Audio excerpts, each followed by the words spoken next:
ರಾಜ್ಯಸಭಾ ಚುನಾವಣೆಯ ವೇಳೆ ಕಾಂಗ್ರೆಸ್ ಕಾರ್ಯಕರ್ತರು ಪಾಕಿಸ್ತಾನ್ ಜಿಂದಾಬಾದ್ ಹೇಳಿದ್ರು ಅನ್ನುವ FSL ವರದಿಯನ್ನ ಸಂವಾದ ಖಾಸಗಿಯಾಗಿ ನಡೆಸಿ ಈ ವರದಿಯನ್ನ ನಿಮ್ಮ ಮುಂದೆ ತಂದಿದೆ. ನಾಸಿರ್ ಸಾಬ್ ಅನ್ನುವ ಒಬ್ಬ ವ್ಯಕ್ತಿ ರಾಜ್ಯಸಭಾ ಚುನಾವಣೆಯ ವೇಳೆ ಗೆದ್ದು ವಿಜಯೋತ್ಸವವನ್ನು ಆಚರಿಸಬೇಕಾದ್ರೆ ಕಾಂಗ್ರೆಸ್ನ ಕಾರ್ಯಕರ್ತರು ಪಾಕಿಸ್ತಾನ್ ಜಿಂದಾಬಾದ್ ಹೇಳಿದ್ರು ಅನ್ನುವ ವರದಿ ಮಾಧ್ಯಮಗಳಲ್ಲಿ ಬಿತ್ತರವಾಗಿದೆ.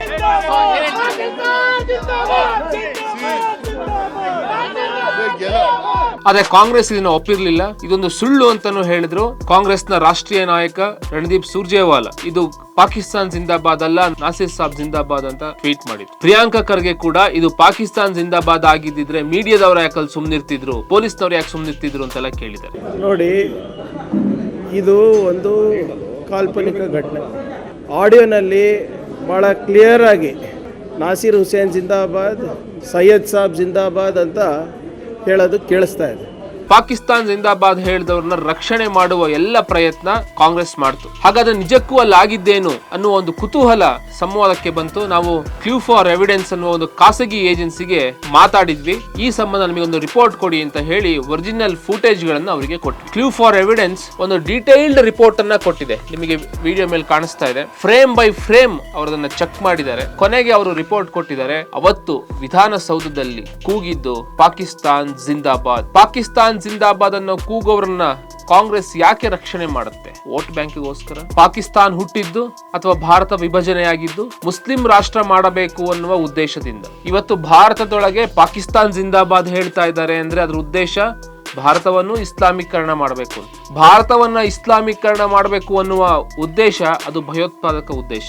ಈ ಉದ್ದೇಶಕ್ಕೆ ಯಾರ್ಯಾರು ಸಪೋರ್ಟ್ ಮಾಡ್ತಾರೆ? ಅವತ್ತು ಬಹಳಷ್ಟು ಪತ್ರಿಕೆಗಳು ಆನ್ಲೈನ್ ಅವರು ಪಾಕಿಸ್ತಾನ್ ಜಿಂದಾಬಾದ್ ಅಂತ ಕೂಗಿಲ್ಲ ಅಂತ ಫ್ಯಾಕ್ಟ್ ಚೆಕ್ ರಿಪೋರ್ಟ್ ಅನ್ನ ಕೊಟ್ರು. ಹೇಗೆ, ಯಾವ ಆಧಾರದ ಮೇಲೆ ಕೊಟ್ರು? ಭಯೋತ್ಪಾದಕರನ್ನ ರಕ್ಷಿಸೋದಕ್ಕೋಸ್ಕರ ಕೊಟ್ರು. ಭಯೋತ್ಪಾದಕರನ್ನ ರಕ್ಷಿಸೋದು ಭಯೋತ್ಪಾದಕನೇ. ಅವ್ನು ಹಿಂದೂ ಆಗಿ ಹುಟ್ಟಿರ್ಬೋದು.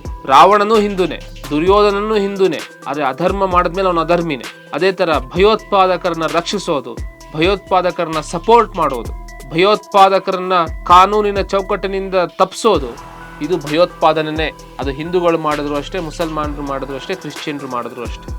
ಇಲ್ಲಿ ನಾವು ಅತ್ಯಂತ ಎಚ್ಚರಿಕೆಯಿಂದ ಗಮನಿಸಬೇಕಾಗಿರೋದು, ಸರ್ಕಾರ ಇಂಥ ಸಂದರ್ಭಗಳಲ್ಲಿ ಯಾವುದೇ ಸ್ಟ್ಯಾಂಡ್ ಅನ್ನ ತಗೊಳ್ಳದೆ ತನಿಖೆ ಮಾಡಬೇಕಿತ್ತು. ತನಿಖೆ ಮಾಡ್ತೀವಿ ಅಂತ ಸಿದ್ದರಾಮಯ್ಯನವ್ರು ಹೇಳಿದ್ರು ಕೂಡ ತನಿಖೆಗೆ ಮುಂಚೆನೆ ಇದು ಪಾಕಿಸ್ತಾನ್ ಜಿಂದಾಬಾದ್ ಹೌದೋ ಅಲ್ವೋ ಅಂತ ನಮಗೆ ಕನ್ಫ್ಯೂಷನ್ ಇದೆ, ಅದು FSL ರಿಪೋರ್ಟ್ ಕೂಡ ಬರುತ್ತೆ ಅನ್ನುವ ರೀತಿ ಪ್ರಿಯಾಂಕಾ ಖರ್ಗೆ ಮಾತಾಡಿದ್ರು.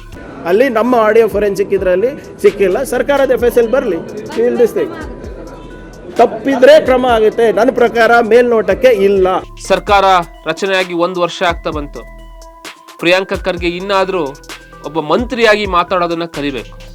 ಗಾಸಿಪ್ಗಳನ್ನ ಮಾಡೋದು, ಟ್ರೋಲ್ ಮಾಡೋದು, ಸುಳ್ಳು ಕಂಪ್ಲೇಂಟ್ಗಳನ್ನ ಕೊಡೋದು, ಸುಳ್ಳು ಅಟ್ರಾಸಿಟಿ ಕಂಪ್ಲೇಂಟ್ಗಳನ್ನ ಕೊಡೋದು, ಇದನ್ನ ನಿಲ್ಲಿಸಬೇಕು. ಅದೇ ರೀತಿ ವಿಧಾನಸೌಧದಲ್ಲಿ ಯಾರೋ ಒಬ್ರು ಪಾಕಿಸ್ತಾನ್ ಜಿಂದಾಬಾದ್ ಹೇಳಿದ್ರು ಅನ್ನೋದು ಯಾಕೆ ಗಂಭೀರ ವಿಷಯ ಅಂದ್ರೆ, ಆ ವ್ಯಕ್ತಿ ಅಥವಾ ಆ ವ್ಯಕ್ತಿಗಳ ಗುಂಪು ಅಲ್ಲಿ ಪಾಕಿಸ್ತಾನ್ ಜಿಂದಾಬಾದ್ ಅನ್ನ ಅಷ್ಟು ಧೈರ್ಯವಾಗಿ ಸಹಜವಾಗಿ ಹೇಳ್ತಾರೆ ಅಂದ್ರೆ, ಬೇರೆಲ್ಲೋ ಅಂದ್ರೆ ಅವ್ರ ಮಸೀದಿಯಲ್ಲೋ ಅವರ ಕಾಲೋನಿಗಳಲ್ಲೋ ಧೈರ್ಯವಾಗಿ ಪ್ರತಿದಿನ ಪಾಕಿಸ್ತಾನ್ ಜಿಂದಾಬಾದ್ ಘೋಷಣೆ ಕೂಗ್ತಾ ಇದ್ದಾರೆ. ಅವರು ಅರ್ಥ ಮಾಡ್ಕೊಳ್ಳಿ. ಯಾರೋ ಒಬ್ಬ ಏನೋ ಒಂದು ಆಕ್ಟಿವಿಟಿ ಸಹಜವಾಗಿ ಧೈರ್ಯವಾಗಿ ಮಾಡ್ತಿದ್ದಾನೆ ಅಂದ್ರೆ ಅವನು ಅದನ್ನ ಯಾವಾಗ್ಲೂ ಮಾಡ್ತಾ ಇರ್ತಾನೆ. ಹಾಗಾದ್ರೆ ಅವ್ನು ಎಲ್ಲಿ ಮಾಡ್ತಾ ಇದ್ದಾನೆ? ಅದಕ್ಕೆ ಪ್ರೋತ್ಸಾಹ ಯಾರು ಕೊಡ್ತಾ ಇದ್ದಾರೆ? ಅದಕ್ಕೆ ಹಣ ಎಲ್ಲಿಂದ ಬರ್ತಾ ಇದೆ?